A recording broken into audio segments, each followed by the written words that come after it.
Before you walk into a dealership and drop 15 grand on a motorcycle you might regret in 2 months, you might want to watch this video. Because the motorcycle market in 2025 is not just weird, it's in full-blown crisis mode.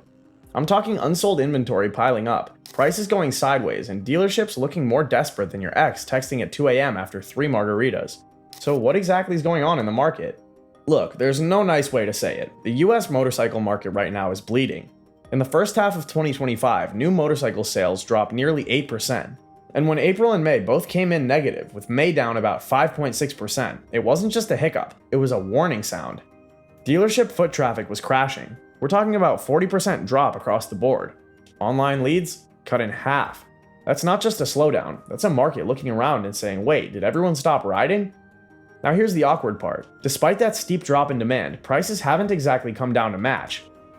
We'll get to that in a second, but just know that while fewer bikes are selling, manufacturers and dealers are stuck sitting on inventory like it's unsold Halloween candy in November. Even used bikes, which were red hot during the COVID boom, are now cooling off. Some models have lost 20 to 30% of their resale value in under a year. For context, that's like buying a brand new helmet, dropping it once, and suddenly it's worth 10 bucks. So now you're probably thinking, cool, sales are down, that must mean bikes are cheaper, right? Oh, if only. Despite the slowdown, prices haven't dropped. In fact, some brands are still itching up. Since 2020, the average price of new motorcycles has increased by nearly 40%. Entry-level bikes that used to be around 6 grand, try closer to 9 or 10 grand now. And if you're dreaming of a big touring machine, better have at least 30 grand on hand, and that's before you even add accessories or dealer markups. And here's the kicker. Even with prices already high, some dealerships are quietly nudging them even higher. Why? Because tariffs on parts are looming like a storm cloud, and everyone's trying to pad their margins before the rain starts pouring. At the same time, showroom floors are turning into ghost towns, rows of brand new bikes collecting dust, waiting for buyers who just aren't walking through the door. Manufacturers are feeling it too. They've got warehouses stuffed with 2024 and early 2025 models, and they're not sure what to do with them. Some are slowing down production, others are praying summer sales will kick in, but so far, not looking good. It's a bizarre mismatch, record high prices, record high inventory, and record low demand. It's like trying to sell umbrellas in the desert. There's a lot to go around, but no one wants them. Now let's talk about something that sounds boring but is wrecking the motorcycle market behind the scenes. Tariffs. Yeah, I know, nobody buys a bike thinking, gee, I hope the international trade policy aligns with my throttle dreams, but here we are. Early this year, a 25% tariff hit on motorcycle parts coming from key international suppliers, including China, Thailand, and some regions in Europe. And while the average rider might not feel that directly, trust me, the manufacturers and dealerships absolutely do. Suddenly, every crankshaft, ECU, brake rotor, and plastic fairing got more expensive before it even landed on US soil. So what did companies do? Well, they passed the cost along to you. That's why you might have noticed a subtle price bump between January and now somewhere around 3 to 5%. Depending on the model and brand. And here's the part that stings. It's not just current costs going up, it's the uncertainty that's causing a ripple effect. Manufacturers are holding off on big shipments. Dealers are reluctant to order large quantities.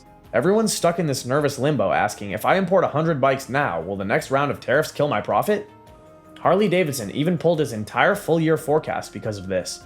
According to reports, Harley could be looking at up to $175 million in unexpected costs just from tariffs alone. So if you're wondering why bikes that haven't changed since last year are somehow $800 more expensive, now you know. It's not because they added new tech, it's not a magical performance boost, it's just the price of doing business in a volatile global market. Let's shift gears and talk about how the big name brands are doing. Spoiler, not great. Let's start with Harley-Davidson. Their Q4 retail numbers in North America dropped 13%. That's not the kind of dip you write off as seasonal. That's the kind of drop where the finance department starts sweating and PR begins drafting strategic repositioning statements. For 2025, Harley's not even pretending to be optimistic. They're projecting flat revenue at best, or a decline of up to 5%. And that's after pulling every trick in the book. And they're not alone. Polaris, Indian Motorcycle's parent company, is scaling back shipment forecasts, especially in the cruiser and touring segments. BMW Motorrad, which normally sells like hotcakes in Europe and North America, is quietly slowing production to avoid oversaturating the market. Even Ducati and Triumph, two brands that usually survive downturns thanks to their niche appeal, are pumping the brakes on manufacturing and focusing more on existing inventory. Basically, everyone's looking around, seeing how many bikes they still have sitting unsold, and going, yeah, let's not build more of those. And here's the thing, this isn't just about the US. Globally, we're seeing the same trend. Sales are growing in Latin America and Southeast Asia, but in North America and parts of Europe, it's all contraction. You know what's even crazier? Some manufacturers are so overloaded that they're reportedly cutting dealer allocations, meaning even if a dealer wants to place an order, the factory says, nope, sell what you've got first. This is also why you're seeing fewer model refreshes, delays in new releases, and fewer demo bikes showing up at local dealerships. Everyone's just trying to ride out the storm, except the storm is dragging on longer than anyone expected. Now, while the US motorcycle market is trying to claw its way out of a ditch, the rest of the world, it's a whole different story, because globally, the market isn't just surviving, in some places it's actually booming. In the first quarter of 2025, worldwide motorcycle sales topped 15 million units. That's up roughly 3% compared to last year, and most of that growth isn't coming from the US or Europe. It's coming from Latin America, Southeast Asia, and parts of Africa. Let's break this down a bit because it's fascinating. In countries like India, Vietnam, Indonesia, and the Philippines, motorcycles aren't just weekend toys or seasonal hobbies, they're daily transportation, lifelines for commuting, family errands, small business, and everything in between. In these places, a 125cc or 150cc bike isn't a luxury, it's a necessity. That's why manufacturers like Hero, Bajaj, TVS, and Honda are cranking out millions of units every year and selling them like hot samosas on a street corner. In fact, India alone accounts for nearly a third of global motorcycle sales. Let that sink in. While North America is wondering if they can clear out their 2023 inventory before Christmas, Indian factories are struggling to keep up with demand.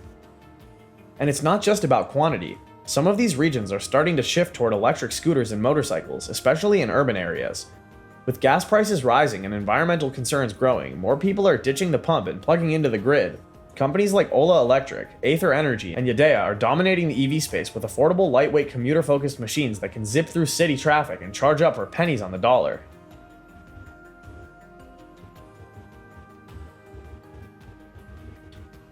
Meanwhile, in Latin America, brands like Yamaha and Honda are having a strong year as well. The demand there is more utilitarian too. People want bikes that are cheap, easy to fix, and durable enough to handle potholes, cargo, and family members hanging on the back. Yeah, seriously, if you've ever ridden through Lima or Bogota, you've seen bikes carrying 3 people and a bag of rice. So while dealerships in the US are running out of storage space for unsold cruisers, dealers in other countries are taking delivery of bikes and moving them the same week. There's this massive contrast between markets that see motorcycles as a form of freedom and fun, versus markets that see them as essential and indispensable. And then you've got Europe, which is kind of split down the middle. Some areas are still seeing decent demand, especially for scooters and light commuters in cities like Paris, Milan, and Barcelona. But the big displacement touring and adventure segments have started to mirror the slowdown we're seeing in North America. Higher costs, tighter emissions regulations, and economic strain are weighing heavily on these segments. And what's most interesting is how manufacturers are reacting differently in each market. Global brands are starting to prioritize international growth over US performance. If you're a company like Honda or Yamaha and you've got limited factory output, you're going to send your hottest new model where it's going to sell immediately, and lately that's been outside the US. So next time you're wondering why some hot new model was announced in Asia or South America months ago and still hasn't landed in your local dealership, now you know. The bike is probably flying off shelves overseas while it sits untouched here. The big picture? The global market isn't crashing, it's just shifting. Demand hasn't disappeared, it's just moved. And for now, North America isn't the center of the motorcycle world anymore. That shift in gravity is going to affect pricing, production, allocation, and how soon we get new tech or model updates. And guess what? That also means dealers in the US will have to fight harder for inventory, and buyers might find themselves waiting longer for certain models. It's all connected. Now, before you start thinking everything is doom and gloom, let's zoom in on one corner of the market that's not just surviving, it's thriving. Despite the chaos, the price hikes, and the slow traffic at dealerships, there are still some bikes that are flying off the floor like they're being chased by a turbocharged cheetah. And it's not the big tourers, it's not even the premium sport bikes or the flashy custom cruisers. The winners in this messy market are the middleweights, the modest price machines, and the bikes that balance value, performance, and style without giving you heartburn when you see the monthly payment. Let's talk about the Kawasaki Z650 first. This bike has been around for a while, but in 2025, it's still killing it. It's lightweight, punchy, fun to ride, and still manages to stay under 10 grand out the door in most places. For riders looking for something sporty without jumping into a leader bike, this thing hits the sweet spot. It's easy to handle, forgiving for new riders, but not boring. And most importantly, it feels like you're actually getting what you paid for, which is becoming rare these days. Another one that's holding its ground like a champ is the Honda Rebel 1100T. This one's especially popular among cruiser fans who don't want to spend $30,000 to ride something respectable. The 1100T brings legit power, modern tech, DCT options, and a touring-ready setup that doesn't scream grandpa's retirement bike. People love the blend of classic styling and aggressive performance. Honda nailed this one. Then you've got the Suzuki V-Strom 800DE, which is having a bit of a breakout moment. Suzuki came in strong with this one. It's reliable, affordable, and built for real-world adventure. You can ride it across town, then head off to gravel trails the next morning without swapping bikes. The 800DE sits in a sweet spot between beginner adventure bikes and the big ADV giants like the GS1250 or Africa Twin. It's versatile, the buyers are noticing. And finally, the Indian Scout Rogue. In a market where a lot of heavyweight cruisers are losing momentum, the Scout Rogue is still doing numbers. It's muscular, dark, minimalist, and oozes attitude. It appeals to younger buyers who don't want a 900-pound boat of a bike, but still want that American V-twin feel. With strong performance and an aggressive price point, it's been one of Indian's most consistent sellers even while the rest of the market is wobbling. So what do all these bikes have in common? They're not too expensive, they don't overcomplicate things, and they hit the sweet spot where form meets function. These are the bikes that dealers are actually excited to sell because they move fast. Some of them even sell out before they hit the showroom floor in certain regions. What that tells us is really important. Buyers haven't disappeared, they've just gotten smarter. They're looking for value, versatility, and reliability, not chrome for the sake of chrome or overpriced tech that breaks before the second oil change. In this market, the middleweight class is the new heavyweight champ, and if you're shopping in 2025, don't sleep on this category. These bikes aren't just surviving the downturn, they're defining what the next era of riding looks like. Let's rewind for a second. Remember 2020? Yeah, I know, everyone's tired of hearing about it, but stick with me, because this is where it all starts. When the pandemic hit, people weren't spending money on concerts, vacations, or even going out to eat, so naturally they started looking for things they could do. Something solo, something outdoors, something fun. And what checked all those boxes? Motorcycles. You had this massive wave of new riders flooding the market. People who had never even sat on a bike before were suddenly financing Ninjas and Rebels and MT-07s like it was Black Friday. Demand exploded almost overnight. Dealerships couldn't keep up. Bikes were sold before they even left the truck. Used bikes were going for more than new ones. It was chaos in a good way if you were selling. But here's the thing, that wasn't normal demand. That was a surge in demand driven by a once-in-a-century global event. It wasn't sustainable. It was like eating 5 energy bars in a row and thinking you'd be full for life. Fast forward to 2023 and 2024, and that sugar high started to crash. Inflation hit hard. Groceries got more expensive. Rent went up. Interest rates rose. Suddenly, the same people who were tossing 10 grand on a motorcycle in 2021 were now wondering how to afford gas for their car. People began tightening their wallets. The thrill of pandemic-induced impulse buying wore off, and in its place came financial caution. Especially for younger buyers, the ones who were fueling the spike just a couple of years earlier. Now they're dealing with student loans, expensive rent, job uncertainty, and wondering if that second bike in the garage is worth the monthly payment. Even existing riders who want to upgrade are holding back. That dream upgrade to a Pan America or Goldwing? For many, it's become a maybe next year conversation. Dealerships are seeing it firsthand. Less foot traffic, more just browsing, and way more people backing out once they see the final numbers with taxes, fees, insurance, and financing. So the post-COVID pullback isn't just a small dip, it's a market correction. One where inflated expectations have slammed into economic reality, and if manufacturers didn't see it coming, well, that's part of why they're scrambling now. Now, this next part isn't about numbers or policy, it's about people. Who's buying, and more importantly, who isn't anymore. For decades, motorcycle manufacturers in the US had a pretty consistent buyer base. Picture the classic middle-aged rider, maybe in his 50s. Kids are grown, mortgage is under control, and now he wants the Harley he dreamed about when he was 25. That group kept the market afloat for a long time. But here's the reality, that generation is aging out. A lot of boomers are retiring from riding, either for health reasons, lifestyle changes, or just getting tired of managing 900-pound cruisers in traffic. And here's where the problem really starts. Younger generations aren't replacing them fast enough. Millennials and Gen Z have a totally different relationship with motorcycles. They live in cities, pay sky-high rents, have student debt, and face a job market that's been everything but stable. For many, owning a motorcycle isn't just a thrill, it's a luxury. Insurance is expensive, parking is tricky, and don't forget, licensing takes time, money, and in some states, a multi-day training course. Plus, a lot of young people today are more risk-averse. They grew up with smartphones, rideshare apps, and endless entertainment options that don't involve 2 wheels on a highway. The whole live fast, die young image that used to drive motorcycle culture, that doesn't hit the same way anymore. Instead, what we're seeing is a shift in demand towards smaller, more affordable, more practical machines. Electric scooters, lightweight commuters, dual sports, People still want to ride. They just want to ride something that fits their budget, their lifestyle, and their comfort zone. And let's not ignore the gender gap either. Women are getting into motorcycling more than before, which is awesome, but the industry is still playing catch up when it comes to gear, bike ergonomics, and marketing that isn't just dudes in leather jackets revving in slow motion.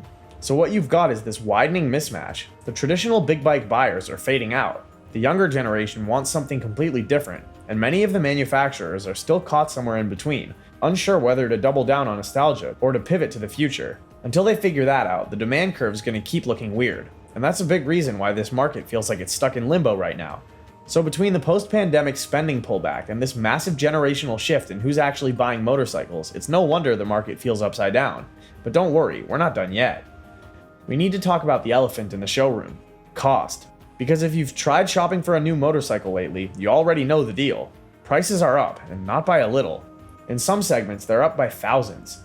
Back in the mid-2010s, you could walk into a dealership with $6 or $7 and walk out with a brand new 650 twin. No drama, no tears, no need to sell your kidney. Fast forward to 2025, and that same bike is now $9 to $10. Sometimes more once you factor in destination charges, dealer fees, taxes, setup costs, and all those sneaky little extras they casually drop into the conversation right before the paperwork. Don't even get me started on financing, because the real gut punch isn't just the sticker price, it's the interest rates. We're talking 7 to 10% or more, even for buyers with decent credit.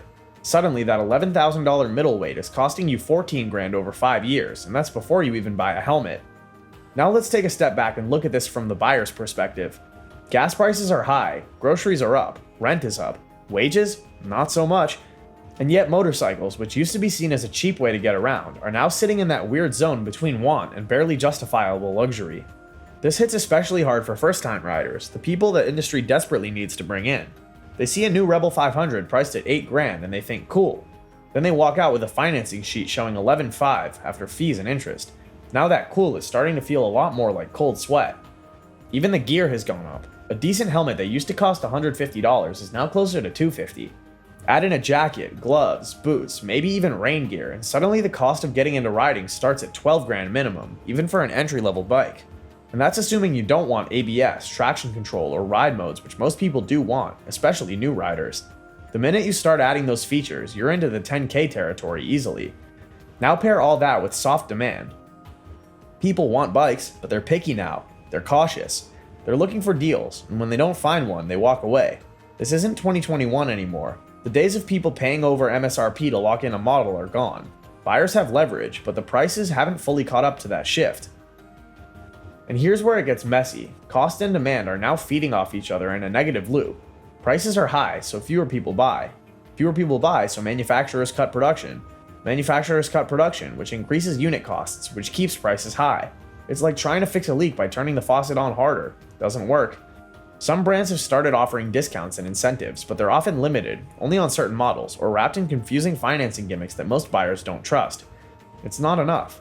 So yeah, the market isn't just slow because people have lost interest. It's slow because the math doesn't add up for a lot of potential riders anymore. And until that changes, the sales slump is going to stick around. Okay, so we've talked about buyers, we've talked about prices, we've talked about tariffs and supply chains, but here's something nobody likes to admit. A lot of this mess could have been avoided if the industry didn't shoot itself in the foot. Let's start with the dealers.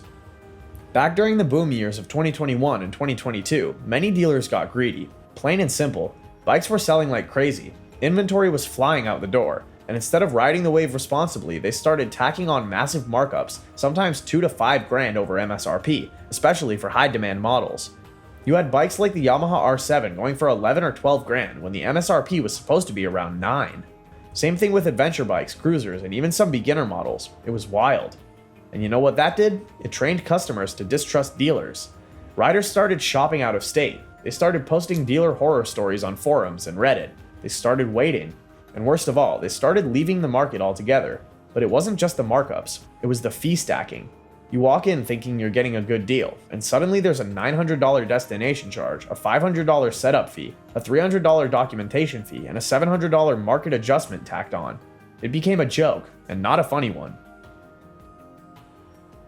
Now fast forward to 2025. That same buyer walks into a dealership and sees the same bike still sitting there, dusty, marked down $500 like it's a favor. You think they're eager to buy it now? No chance. They remember the bait and switch. They remember being gouged. And now they're waiting for a fire sale or skipping the dealership entirely.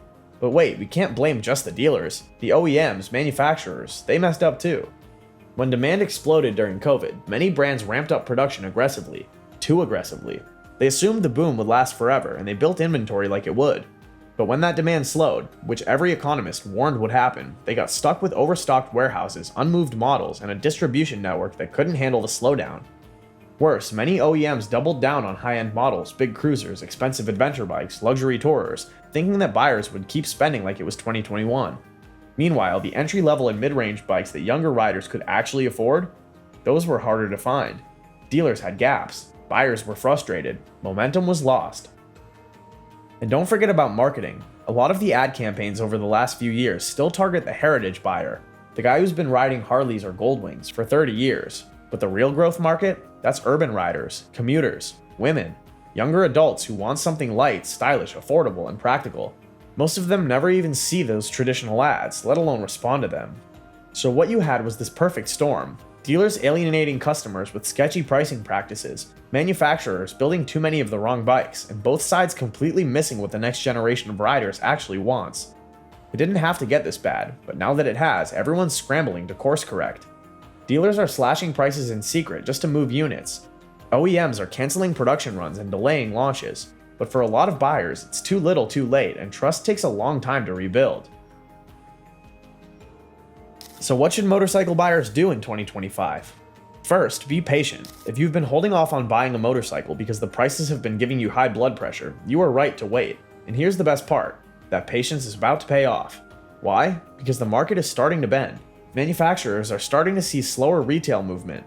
Dealers are sitting on aging 2023 and 2024 stock they swore would be gone months ago. And guess what? Inventory costs money. Bikes sitting on the floor mean interest payments, floor plan debt, space being taken up, and zero return on investment. That's how we're now starting to see a beautiful little thing called price softening. Some dealerships won't admit it outright. Pride is a powerful thing, but trust me, behind closed doors, they're ready to deal. You'll see the subtle markdowns, limited time offers, cashback incentives, or free accessories getting quietly added to sweeten the deal. And the longer that bike sits there, the better your chances. So what does this mean for you? Don't rush. This is a buyer's market in slow motion, and if you're strategic, you can grab a solid deal in the coming months, especially if you're eyeing a model from last year that's still on the floor. Dealers are desperate to clear out old stock to make room for 2026, especially if that model's getting a refresh or a paint update. Here's a tip. Go shopping near the end of the month or even the end of the quarter. That's when salespeople and managers are sweating their quotas, and they're way more willing to get creative to close a deal.